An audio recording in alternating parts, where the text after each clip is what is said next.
전국적으로 초등학교 신입생이 감소하는 가운데 내년 충남 지역 초등학교 9곳에 입학생이 없을 것으로 전망됩니다. 충남교육청은 소규모 학교 통폐합으로 학령 인구 감소에 대응할 계획입니다. 당진시의회 시정질문 마지막 날, 공공급식 지원센터 민간 위탁 여부와 터미널 이전 계획 등에 대한 질문이 이어졌습니다.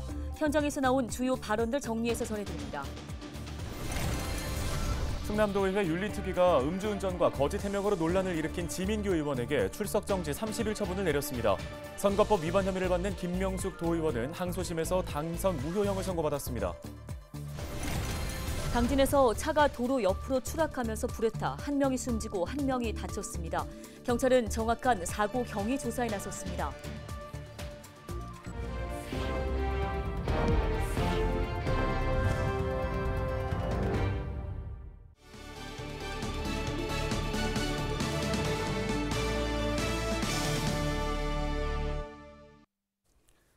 여러분 안녕하십니까? 헬로티비 뉴스입니다. 내년에 전국적으로 초등학교에 입학하는 신입생 수가 사상 처음으로 40만 명 선이 붕괴될 것으로 전망됩니다. 이런 가운데 충남 지역도 내년에 초등학교 1학년 학생 수가 지난해보다 1,000명 가까이 줄 것으로 예상되는데요. 네, 뿐만 아니라 신입생이 없을 것으로 예상되는 학교도 올해보다 한 곳이 더 늘어날 것으로 보입니다. 정호석 기자입니다. 홍성의 한 초등학교. 25명의 학생이 이곳에서 수업을 듣고 있습니다. 각 학년당 한 학급씩 운영되는데 1학년 학생은 2명에 불과합니다. 더 큰 문제는 내년입니다. 이곳에 입학할 것으로 예상되는 신입생 수인 의무취약 대상자가 단 한 명도 없을 것으로 집계됐기 때문입니다. 이처럼 내년에 의무취약 대상자가 0명인 충남 지역 학교는 모두 9곳, 지역별로는 보령이 3곳으로 가장 많았고 천안과 서산, 당진 등 모두 7개 지역에 달합니다. 충남 지역 전체적으로 초등학교 신입생 수가 감소하고 있습니다. 지난 2019년 충남의 초등학교 신입생 수는 2만 1,000여 명. 하지만 내년에는 1만 6천여 명에 불과합니다. 5년 전보다 학생 수가 약 20% 가까이 줄어든 겁니다. 심지어 충남에서 비교적 대도시라고 불리는 지역에서도 신입생 수가 줄어들었습니다.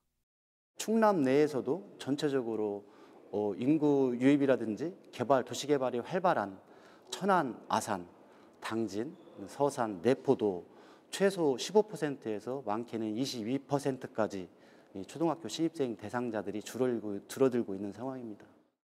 신입생 감소에 따라 학령 인구가 크게 줄어드는 상황. 2032년에는 지난 2022년 대비 전국적으로 학령 인구가 44% 가까이 감소하고 충남 지역의 학령 인구는 40% 정도 줄어들 것으로 예상됩니다. 이에 따라 학교의 소규모화로 수업의 질이 떨어질 수 있다는 우려의 목소리가 나오고 있습니다. 한 학급에 최소 18명에서 20명까지 적정한 규모가 이루어져야 체험활동과 집단활동 등 다양한 교육활동이 보장받을 수 있기 때문입니다. 충남교육청은 소규모 학교 통폐합으로 적정 규모의 학교를 구축해 수업의 질을 높일 계획입니다.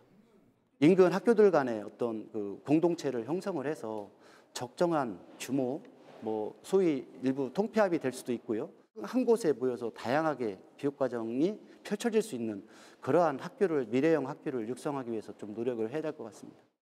이러한 가운데 학교 통폐합에 대해 학부모와 지역사회 등 다양한 이해관계자들의 의견이 충분히 반영될 수 있는 의사결정 절차가 마련되어야 한다는 목소리도 나오고 있습니다.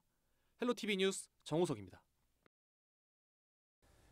다음 소식입니다. 당진시의회가 오성환 당진시장 등을 상대로 한 시정 질문을 모두 마무리했습니다. 4월간 이어진 시정 질문 마지막 날에는 공공급식 지원센터 민간 위탁 여부와 터미널 이전 계획 등에 대한 질문들이 이어졌습니다. 주요 발언 정리했습니다. 한범호 기자입니다. 당진시의회 시정 질문 마지막 날. 먼저 최근 뜨거운 논란을 낳았던 당진시 공공급식 지원센터 민간 위탁 여부가 도마 위에 올랐습니다. 오성환 시장이 민간 위탁에 반대한 학부모들에게 시 직영 유지 의사를 밝힌 걸로 전해졌는데 박명우 의원이 다시 한번 확실한 입장 확인에 나선 겁니다. 시장님께서 학부모님들이랑 미팅도 하시고 간담회 하신 걸로 알고 있는데 어떻게 시장님 결론을 좀 내셨는지 답변을 좀 해주시면 고맙겠습니다. 예. 전국 학교 급식의 60%가 민간 위탁이라고 하지만 시에서 민간 위탁한다. 하루아침에 민간 위탁 못 하잖아요. 그건 당연히 시에서 학교 급식을 해야죠. 전선아 의원은 당진 버스터미널 인근 교통 문제를 지적했습니다. 수청지구에 대규모 아파트 입주가 진행되면서 터미널 주변이 혼잡하고 사고도 우려된다는 겁니다. 이에 따라 향후 터미널 이전이 필요해 보인다며 관련 계획을 물었습니다. 인구의 증가는 앞으로 현재 터미널 규모로는 문제가 발생할 수 있을 것 같습니다. 이에 따라 터미널의 신규 이전 계획은 없는지 그 부분에 대해서 답변 부탁드리겠습니다. 저희 시의 최상위 계획인 당진 도시기본 계획에 보면은 30만까지 수용할 수 있는 터미널 규모입니다. 2035년 이후에 30만 기준으로 되어 있기 때문에 그때 가서 검토하는 게 타당하다고 생각을 하고 있습니다. 자사고 설립 추진 상황에 대한 질문도 쏟아졌습니다. 오 시장이 거듭 자사고 추진 의지를 밝힌 가운데 한상아 의원은 부지 마련 계획을 물었습니다. 국제화 특구를 지정하시면서 준비하시면서 그 안에 학교를 지을 수 있다. 그리고 시장님께서 여러 번 말씀하신 자사고의 문제 때문에 그러지 않으셨나라는 생각을 제가 했습니다. 시장님 어떻게 생각하십니까? 위치는 제가 얘기를 못하죠. 그거는 기업에서 정할 문제입니다. 각종 제안도 잇따랐습니다.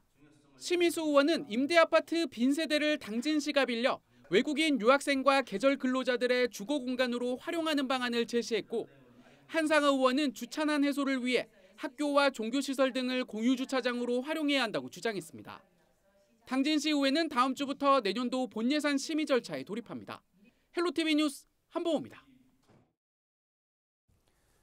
충남도의회 윤리특별위원회가 음주운전 사고로 논란을 일으킨 지민규 의원에게 출석정지 30일 처분을 결정했습니다. 위원회는 지난 6일 징계심사를 열고 제명 다음으로 가장 높은 수위인 30일 출석정지 징계를 의결했습니다. 지 의원은 지난달 24일 새벽 천안 불당동에서 차를 몰다 사고를 내고 경찰의 음주 측정을 거부한 혐의로 검찰에 넘겨졌습니다. 사고 이후 지 의원은 대리운전기사가 사고를 낸 뒤 도망갔다며 혐의를 부인했지만 닷새 만에 음주운전 사실을 인정했습니다. 지 의원에 대한 징계는 오는 15일 본회의에서 최종 결정될 예정입니다.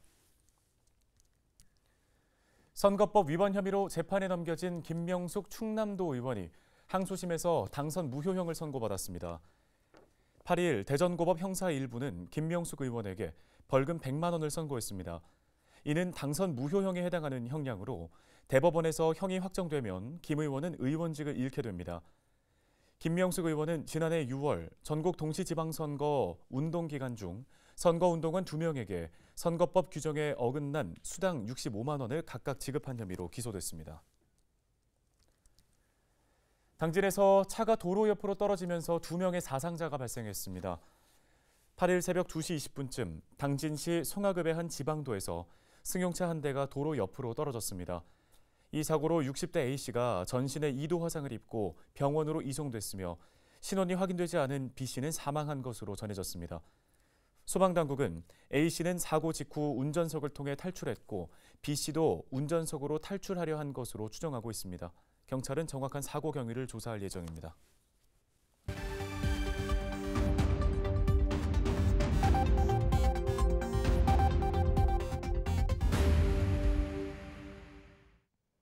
시청자 여러분 안녕하세요. 여러분의 교통안전을 책임지고 있는 충청남도 경찰청 박기량 경장입니다. 사고 현장이 담긴 블랙박스 영상을 통해 교통안전 수칙을 점검해보는 시간. 오늘의 첫 번째 사고 영상부터 만나보겠습니다.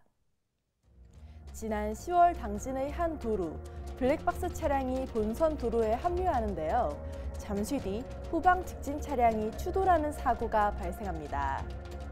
대부분의 후방 추돌 사고는 주행 중이든 정차 중이든 뒷차량의 과실이 훨씬 높습니다. 따라서 어떠한 경우에라도 안전거리 확보는 필수이며 전방 차량 주시를 게을리해서는 안 됩니다. 다음 영상 이어서 보겠습니다. 지난 10월 홍성의 한 도로에서 발생한 사고입니다. 블랙박스 차량이 본선을 빠져나가는데요. 같은 방향으로 진출하는 차량과 충돌하는 사고가 발생합니다.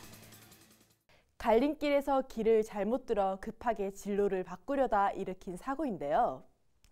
진로를 변경하려면 다른 차량의 흐름을 살핀 후 안전하게 움직여야 합니다. 계속해서 다음 영상 보겠습니다. 지난 3월 보령의 한 도로, 블랙박스 차량이 직진 진행 중인데요. 중앙선을 넘어 좌회전하는 트럭과 충돌하는 사고가 발생합니다.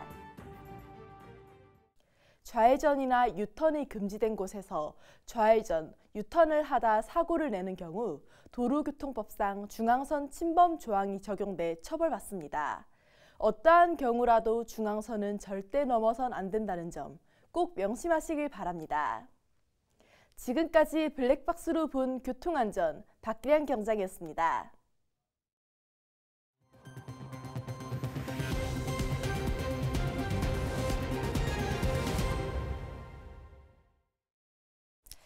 다음 소식입니다. 충남 지역 인권단체가 충남도의회에 충남 학생인권조례 폐지안을 부결하라고 촉구했습니다. 충남차별금지법 제정연대는 8일 도청에서 기자회견을 열고 학생인권조례 폐지는 교육 현장의 문제를 더욱더 악화시킨다고 주장했습니다. 또 폐지안이 통과되면 전국 최초로 학생인권조례가 폐지되고 전국에서 유일하게 인권조례가 2번 폐지된 지역이 된다고 강조했습니다. 충남도 의회는 오는 15일 본회의를 열고 학생인권조례 폐지안에 대해서 표결할 방침입니다. 제22대 국회의원 선거 예비후보자 등록이 오는 12일부터 시작됩니다. 예비후보자는 선거운동법에 따라 선거사무소를 설치해서 선거운동을 할 수 있습니다. 또 후원회를 만들어 정치자금을 모금할 수 있습니다. 한편 공무원 등 입후보 제한직에 있는 사람이 예비후보로 등록하기 위해서는 등록 신청 전까지 사직해야 합니다. 김태흠 충남지사가 라오스 총리와 농업, 경제 등 다양한 분야에서 교류를 확대하는 방안에 대해서 논의했습니다. 김 지사는 손사이 시판돈 라오스 총리를 만나 충남에 파견되는 라오스 계절 노동자를 500명 이상으로 늘리겠다고 밝혔습니다. 또 김 지사가 스마트팜 농업과 탄소 중립 실천 축산 모델 등을 소개하자 라오스 총리는 실무자 간의 검토를 추진하자고 했습니다. 충남도는 지난해 12월 라오스 노동사회복지부와 우호 협력 강화 협약을 맺고 지난 3월부터 계절 노동자 100여 명을 도내 농촌에 투입하고 있습니다. 우리나라 입장에서는 농촌의 인력난을 해결하고 또 라오스 입장에서는 우리 대한민국에 들어와서 기술을 배우고 또 이 대한민국의 그런 문화를 배우고 또 소득을 올리는 그러한 서로 윈윈하는 그런 관계가 될 수 있다 생각합니다. 다음 소식입니다. 예산군의 청년 농업인 육성을 위한 스마트팜 단지 3개가 들어섭니다. 예산군은 충남형 스마트팜 복합단지 조성 공모 사업에 최종 선정돼 농업 분야 역대 최대 규모인 469억 원의 사업비를 확보했다고 밝혔습니다. 이에 따라 신양면을 시작으로 삽교읍과 대술면의 청년 임대형 스마트팜 단지를 오는 2026년까지 순차적으로 조성해 나갈 계획입니다. 당진시의 지난해 교통안전지수 개선율이 24%로 전국 1위를 기록했습니다. 당진시는 교통약자 영역에서 87%의 개선율을 보이며 지수가 크게 상승했는데요. 또 어린이 보행 안전을 위한 스마트 횡단보도를 탑동 사거리에 구축하는 등 각종 교통안전시설물을 개선했습니다. 한편 당진시는 어르신 교통사고 예방을 위해 고령 운전자 면허 반납 등을 추진하고 있습니다. 충남도가 제4차 항만 기본계획에 2조 8천억 원 규모의 도내 4개 항만 사업을 추가 반영해달라고 요청했습니다. 충남도는 당진항과 평택항, 대산항 등 4개의 항만에서 17개의 사업을 발굴해 해양수산부에 반영 요청서를 제출했습니다. 요청서에는 당진항 수소부두 신설과 대산항 추가 부지 확보 등 항만 관련 내용이 담겨 있습니다. 항만 기본계획 수정계획은 한국해양수산개발원의 검토를 거쳐 2025년 고시될 예정입니다. 태안군이 농어촌 지역 주거환경 개선 사업을 추진합니다. 태안군은 농촌주택 70채와 빈집 50채 등을 정비하고 200여 채의 슬레이트를 처리할 계획입니다. 태안군은 오는 29일까지 신청을 받고 현장 조사를 통해 대상자를 선정한 뒤 내년 3월부터 정비 사업을 시작할 계획입니다.